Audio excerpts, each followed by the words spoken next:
দেখো তোমাদের যে আজকে 1 মার্চ স্কুলের গ্রুপ সির পরীক্ষা হয়েছে, আমি একটা চ্যাপ্টার থেকে রেশিও প্রপোর্শন থেকে একটা ব্যাচে আমি করেছি 3টে কোশ্চেন ডিজিট সহ কিছু কমন এসছে এবং কিছু শুধু ডিজিটটা চেঞ্জ করেছি। আমি অঙ্কটা করাচ্ছি, দেখো একের অঙ্কটা কমন পড়ে গেছে। আমার এখানে একের দাগের অঙ্ক যা এদের একের দাগের অঙ্ক একই। হ্যাঁ, আমার এখানে একের দাগের অঙ্ক ছিল A:B:C পর্যন্ত লিখবে। A:B ছিল 2:3, তাই সিতে একটা শূন্যস্থান, আর B:C 5:7, তাহলে এতে শূন্যস্থান। এই শূন্যস্থানের বাঁদিকে 3 আছে, 3 বসাবে, এর বাঁদিকে নেই, ডান দিকে 5 আছে, 5 বসবে। করার পর এটা গুণ করবে, 10, 15, 15, 21। ওদের অঙ্ক পড়েছে আজকের, আমি এবিসি দিয়ে করেছি, ওরা ফেলেছে পি কিউ। তুমি লেখো P:Q:, আর পর্যন্ত আছে P:2, 3:8, তাহলে আর এক শূন্যস্থান, শূন্যস্থানে 8 বসবে। আর Q:6:7, আমার ছিল 5:7, ওদের 6:7। দেখো ডিজি সহ এসে গেছে, 7 এসছে, 6:7, তাহলে এখানে 6 হবে। এবার এটাকে গুণ করো, 3 6 18, 8 6 48, 7 আসছে 56। ক্লিয়ার? তো এটাকে তোমরা 2 দিয়ে কেটে ছোট করা যাবে। এটা 9, এটা 24, এটা 28। কারণ অনুপাত কেটে স্যার এটা কাটলে না, এটা কাটা যাচ্ছিল না, এটা জাস্ট কাটা যাচ্ছে। তাহলে একের দাগের অঙ্কের সাথে আমার ওদের এই আমার একের দাগের সাথে ওদের এই অঙ্কটা পড়েছে পুরো হুবহু কমন।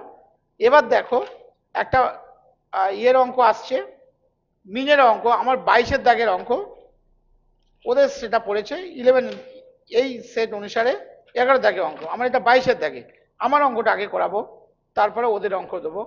আমার 22-এর দাগে অঙ্ক ছিল মিন প্রপোর্শন বার করতে পারে মধ্য সমানুপাতিক। 22, 22 না 21, সরি 21-এর দাগে অঙ্ক। মিন প্রপোর্শন ছিল 25 আর 4।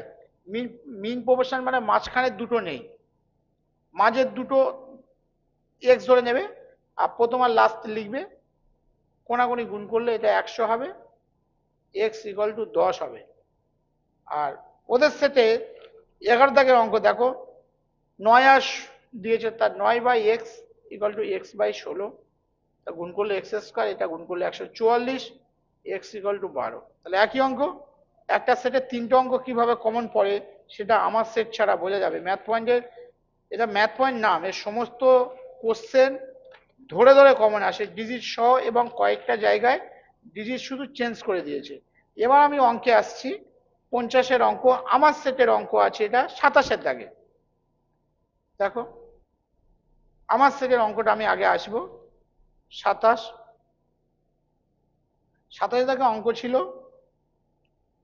1/2 ইস্টু 1/3 ইস্টু 1/4। ফ্র্যাকশন তোলার জন্য হরগুলো লসাগু করে গুণ করতে বললাম। এই হরগুলো মানে নিচেগুলো লসাগু করলে 12, 12 প্রত্যেকের সাথে গুণ করলে,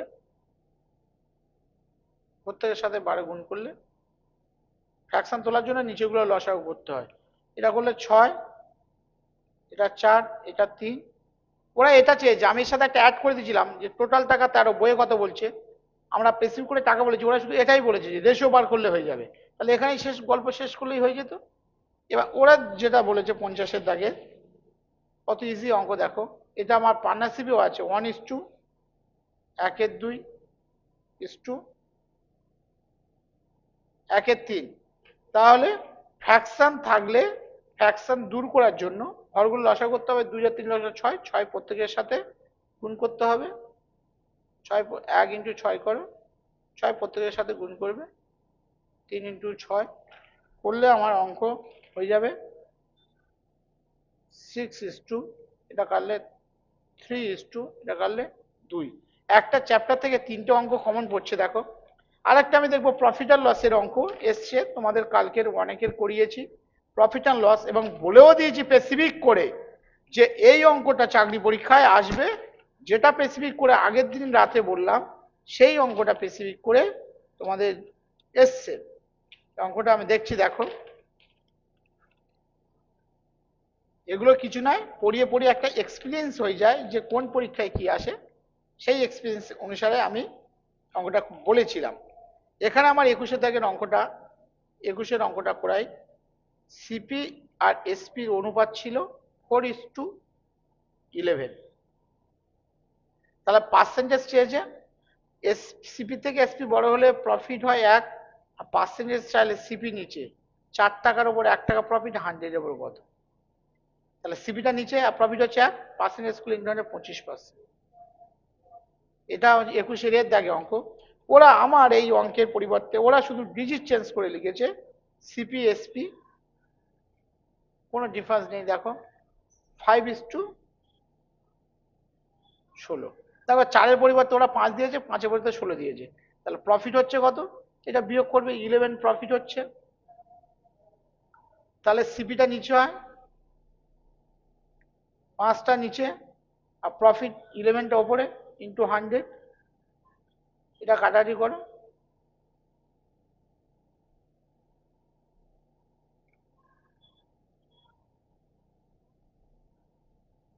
$220। আমি জাস্ট ক্লাসের মধ্যে এই সামান্য 5 মিনিট টাইম পেলাম, এই 5 মিনিটে 4টে ম্যাথ দেখলাম কমন।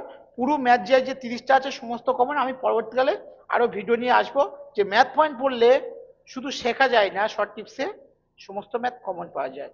তার একটা নমুনা তোমাদেরকে দেখিয়ে দিলাম। Thank you.